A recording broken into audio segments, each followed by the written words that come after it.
Hi friends, പുതിയൊരു ക്ലാസ്സിലേക്ക് ഏവർക്കും സ്വാഗതം. ഇന്നത്തെ ക്ലാസ്സിൽ നമ്മൾ SCERT സ്കൂൾ പാഠപുസ്തകങ്ങളിൽ നിന്നും തിരഞ്ഞെടുത്ത കുറച്ച് ചോദ്യങ്ങളാണ് പഠിക്കാൻ പോകുന്നത്. നമുക്ക് ക്ലാസ്സിലേക്ക് കടക്കാം. ശുദ്ധജലത്തിൻ്റെ pH മൂല്യം എത്രയാണ്? 7. ശുദ്ധജലത്തിൻ്റെ pH മൂല്യം 7 ആണ്. ചുണ്ണാമ്പ് വെള്ളത്തിൻ്റെ രാസനാമം എന്താണ്? Calcium hydroxide. ചുണ്ണാമ്പ് വെള്ളത്തിൻ്റെ രാസനാമം കാൽസ്യം ഹൈഡ്രോക്സൈഡ് എന്നാണ്. ആപ്പിളിൽ അടങ്ങിയിരിക്കുന്ന ആസിഡ് ഏതാണ്? Malic acid. ആപ്പിളിൽ അടങ്ങിയിരിക്കുന്ന ആസിഡ് മാലിക് ആസിഡാണ്. ആഹാരപദാർത്ഥങ്ങൾ കടിച്ചു മുറിക്കാൻ സഹായിക്കുന്ന പല്ലുകളാണ് ഉളിപ്പല്ലുകൾ. ആഹാരപദാർത്ഥങ്ങൾ കടിച്ചു മുറിക്കാൻ സഹായിക്കുന്ന പല്ലുകൾ ഉളിപ്പല്ലുകളാണ്. മനുഷ്യൻ്റെ ഉളിപ്പല്ലുകളുടെ എണ്ണം എത്രയാണ്? 8. മനുഷ്യന് ആകെ 8 ഉളിപ്പല്ലുകളാണ് ഉള്ളത്. മനുഷ്യൻ്റെ ചെറുകുടലിൻ്റെ ഏകദേശ നീളം എത്രയാണ്? 6 മീറ്റർ.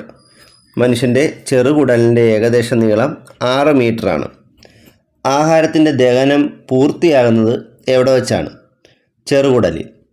ആഹാരത്തിൻ്റെ ദഹനം പൂർത്തിയാകുന്നത് ചെറുകുടലിൽ വെച്ചാണ്. ആഹാരത്തിൻ്റെ ദഹനം പ്രക്രിയ ആരംഭിക്കുന്നത് എവിടെ വെച്ചാണ്? വായിൽ വെച്ചാണ്. ആഹാരത്തിൻ്റെ ദഹന പ്രക്രിയ ആരംഭിക്കുന്നത് വായിൽ നിന്നും ആഹാരത്തിൻ്റെ ദഹന പ്രക്രിയ പൂർത്തിയാകുന്നത് ചെറുകുടലിലുമാണ്. അന്നനാളത്തിലൂടെയുള്ള ആഹാരത്തിൻ്റെ തരംഗ രൂപത്തിലുള്ള ചലനമാണ് പെരിസ്റ്റാൾസിസ് എന്ന് അറിയപ്പെടുന്നത്. അന്നനാളത്തിലൂടെയുള്ള ആഹാരത്തിൻ്റെ തരംഗ രൂപത്തിലുള്ള ചലനമാണ് പെരിസ്റ്റാൾസിസ്. മാസ് സംരക്ഷണ നിയമം പ്രസ്താവിച്ച ശാസ്ത്രജ്ഞൻ ആരാണ്? ലാവോസിയ. മാസ് സംരക്ഷണ നിയമം പ്രസ്താവിച്ച ശാസ്ത്രജ്ഞൻ ലാവോസിയാണ്. ഓക്സിജനും ഹൈഡ്രജനും പേര് നൽകിയ ശാസ്ത്രജ്ഞൻ ആരാണ്? ലാവോസിയാണ്. ഓക്സിജനും ഹൈഡ്രജനും പേര് നൽകിയ ശാസ്ത്രജ്ഞൻ ലാവോസിയാണ്. കേരളത്തിലെ പക്ഷികൾ എന്ന കൃതി രചിച്ചത് ആരാണ്? ഇന്ദുചൂടൻ. കേരളത്തിലെ പക്ഷികൾ എന്ന കൃതിയുടെ രചയിതാവ് ഇന്ദുചൂടനാണ്. ആവാസ വ്യവസ്ഥയുടെ മാറ്റങ്ങൾക്ക് അതിവേഗം ഇരയാകുന്ന ജീവവിഭാഗം പക്ഷികളാണ്. ആവാസ വ്യവസ്ഥയുടെ മാറ്റങ്ങൾക്ക് അതിവേഗം ഇരയാകുന്ന ജീവവിഭാഗമാണ് പക്ഷികൾ. ഭൂമിയിൽ വസിക്കുന്ന വൈവിധ്യമാർന്ന മുഴുവൻ ജീവസമൂഹങ്ങളും അവയുടെ ആവാസ വ്യവസ്ഥകളും ചേർന്നതാണ് ജൈവ വൈവിധ്യം. ഭൂമിയിൽ വസിക്കുന്ന വൈവിധ്യമാർന്ന മുഴുവൻ ജീവസമൂഹങ്ങളും അവയുടെ ആവാസ വ്യവസ്ഥകളും ചേർന്നതാണ് ജൈവ വൈവിധ്യം. ജൈവ വൈവിധ്യം എന്ന പദം ആദ്യമായി ഉപയോഗിച്ച പ്രകൃതി ശാസ്ത്രജ്ഞൻ ആരാണ്? Walter G Rosan. ജൈവ വൈവിധ്യം എന്ന പദം ആദ്യമായി ഉപയോഗിച്ച പ്രകൃതി ശാസ്ത്രജ്ഞൻ വാൾട്ടർ ജി റോസനാണ്. റേച്ചൽ കഴ്സൺ രചിച്ച നിശബ്ദ വസന്തം എന്ന പുസ്തകം പുറത്തിറങ്ങിയ വർഷം ഏതാണ്? 1962. റേച്ചൽ കഴ്സൺ രചിച്ച നിശബ്ദ വസന്തം, അതിൻ്റെ മറ്റൊരു പേരാണ് സൈലൻറ്റ് സ്പ്രിംഗ് എന്ന പുസ്തകം പുറത്തിറങ്ങിയ വർഷം 1962. നിശബ്ദ വസന്തം അഥവാ സൈലൻറ്റ് സ്പ്രിംഗ് എന്ന പുസ്തകത്തിൽ പ്രതിപാദിച്ചിരിക്കുന്ന വിഷയം എന്താണ്?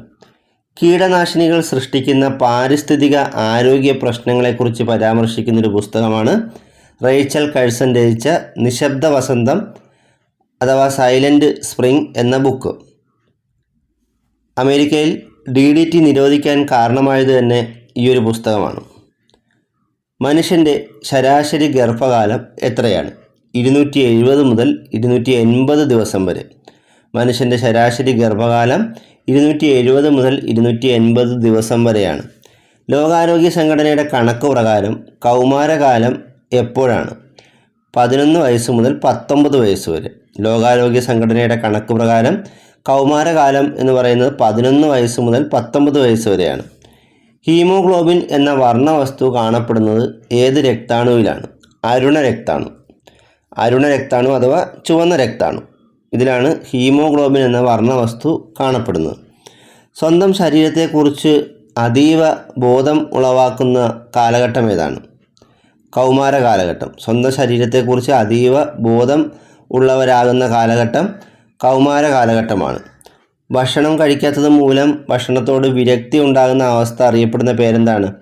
അനോറെക്സിയ. ഭക്ഷണം കഴിക്കാത്തത് മൂലം ഭക്ഷണത്തോട് വിരക്തി ഉണ്ടാകുന്ന അവസ്ഥയാണ് അനോറെക്സിയ. ഭൂമിയിൽ ജീവൻ്റെ നിലനിൽപ്പിന് ആധാരം എന്താണ്? ജലമാണ്.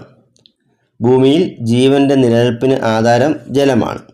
പ്രകൃതിയിൽ ഖരം, ദ്രാവകം, വാതകം എന്നീ 3 അവസ്ഥകളിലും കാണപ്പെടുന്ന പദാർത്ഥം ഏതാണ്? ജലം. പ്രകൃതിയിൽ ഖരം, ദ്രാവകം, വാതകം എന്നീ 3 അവസ്ഥകളിലും കാണപ്പെടുന്ന പദാർത്ഥം ജലമാണ്. ജന്തുക്കളുടെയും സസ്യങ്ങളുടെയും ശരീരഭാഗങ്ങളിൽ ഏകദേശം എത്ര ശതമാനം ജലമാണ് അടങ്ങിയിരിക്കുന്നത്? 25%. ജന്തുക്കളുടെയും സസ്യങ്ങളുടെയും ശരീരഭാഗങ്ങളിൽ ഏകദേശം എത്ര ശതമാനം ജലമാണ് അടങ്ങിയിരിക്കുന്നത്? 25%. ദേശീയ ഊർജ്ജ സംരക്ഷണ ദിനം എന്നാണ്? ഡിസംബർ 14. ദേശീയ ഊർജ്ജ സംരക്ഷണ ദിനം ഡിസംബർ 14 കത്തുമ്പോൾ താപം പുറത്തുവിടുന്ന വസ്തുക്കളാണ് ഇന്ധനങ്ങൾ. കത്തുമ്പോൾ താപം പുറത്തുവിടുന്ന വസ്തുക്കളാണ് ഇന്ധനങ്ങൾ. ജ്വലനത്തിന് ആവശ്യമായ വാതകം ഏതാണ്? ഓക്സിജൻ. ജ്വലനത്തെ സഹായിക്കുന്ന വാതകം ഓക്സിജനാണ്. ഇന്ധനങ്ങളിൽ നിന്ന് ഊർജം പുറത്തു വരുന്നത് എന്തുവഴിയാണ്? ജ്വലനം വഴി. ഇന്ധനങ്ങളിൽ നിന്നും ഊർജം പുറത്തു വരുന്നത് ജ്വലനം വഴിയാണ്. പാരമ്പര്യ ഇന്ധനങ്ങൾക്ക് ഉദാഹരണങ്ങൾ ഏതൊക്കെയാണ്? കൽക്കരി, പെട്രോളിയം. പാരമ്പര്യ ഇന്ധനങ്ങൾക്ക് ഉദാഹരണങ്ങളാണ് കൽക്കരിയും പെട്രോളിയവും. ജലം വഴി വിത്ത് വിതരണം നടത്തുന്ന ഒരു സസ്യമാണ് തെങ്ങ്. ജലം വഴി വിത്ത് വിതരണം നടത്തുന്ന ഒരു സസ്യമാണ് തെങ്ങ്. ദ്രാവകങ്ങൾ അളക്കുന്നതിനുള്ള ഏകകം എന്താണ്? ലിറ്റർ. ദ്രാവകങ്ങൾ അളക്കുന്നതിനുള്ള ഏകകം ലിറ്ററാണ്. ഭൂമിയിലെ ആകെ ജലത്തിൻ്റെ എത്ര ശതമാനമാണ് സമുദ്രജലം?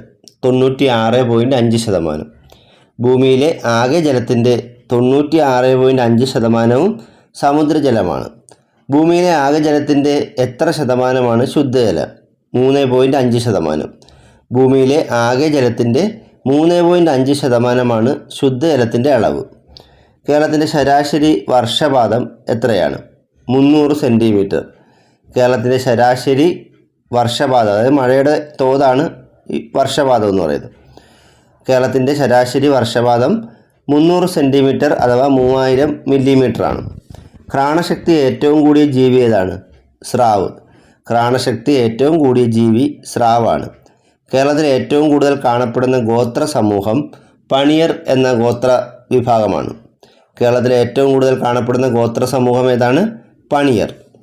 ഇന്ത്യയുടെ അവകാശ പത്രിക ഏത് പേരിലാണ് അറിയപ്പെടുന്നത്? മൗലിക അവകാശങ്ങൾ. ഇന്ത്യയുടെ അവകാശ പത്രിക അറിയപ്പെടുന്നത് മൗലിക അവകാശങ്ങൾ എന്ന പേരിലാണ്. ഏകകോശ ജീവികൾക്ക് ഉദാഹരണങ്ങൾ ഏതൊക്കെയാണ്? അമീബ, പാരമീസിയം, യുഗ്ലീന, ബാക്ടീരിയ എന്നിവയൊക്കെ ഏകകോശ ജീവികൾക്ക് ഉദാഹരണങ്ങളാണ്. അമീബ, പാരമീസിയം, യുഗ്ലീന, ബാക്ടീരിയ എന്നിവയൊക്കെ ഏകകോശ ജീവികളാണ്. അറബിക്കടലിൽ സ്ഥിതി ചെയ്യുന്ന ഇന്ത്യയുടെ ദ്വീപ സമൂഹം ഏതാണ്? ലക്ഷദ്വീപ്. അറബിക്കടലിൽ സ്ഥിതി ചെയ്യുന്ന ഇന്ത്യയുടെ ദ്വീപ സമൂഹം ലക്ഷദ്വീപാണ്. പ്രകാശ സംശ്ലേഷണം വഴി സസ്യങ്ങളിൽ നടക്കുന്ന ഊർജ്ജമാറ്റം എന്താണ്? സൗരോർജ്ജത്തെ രാസോർജ്ജമാക്കി മാറ്റുന്നു.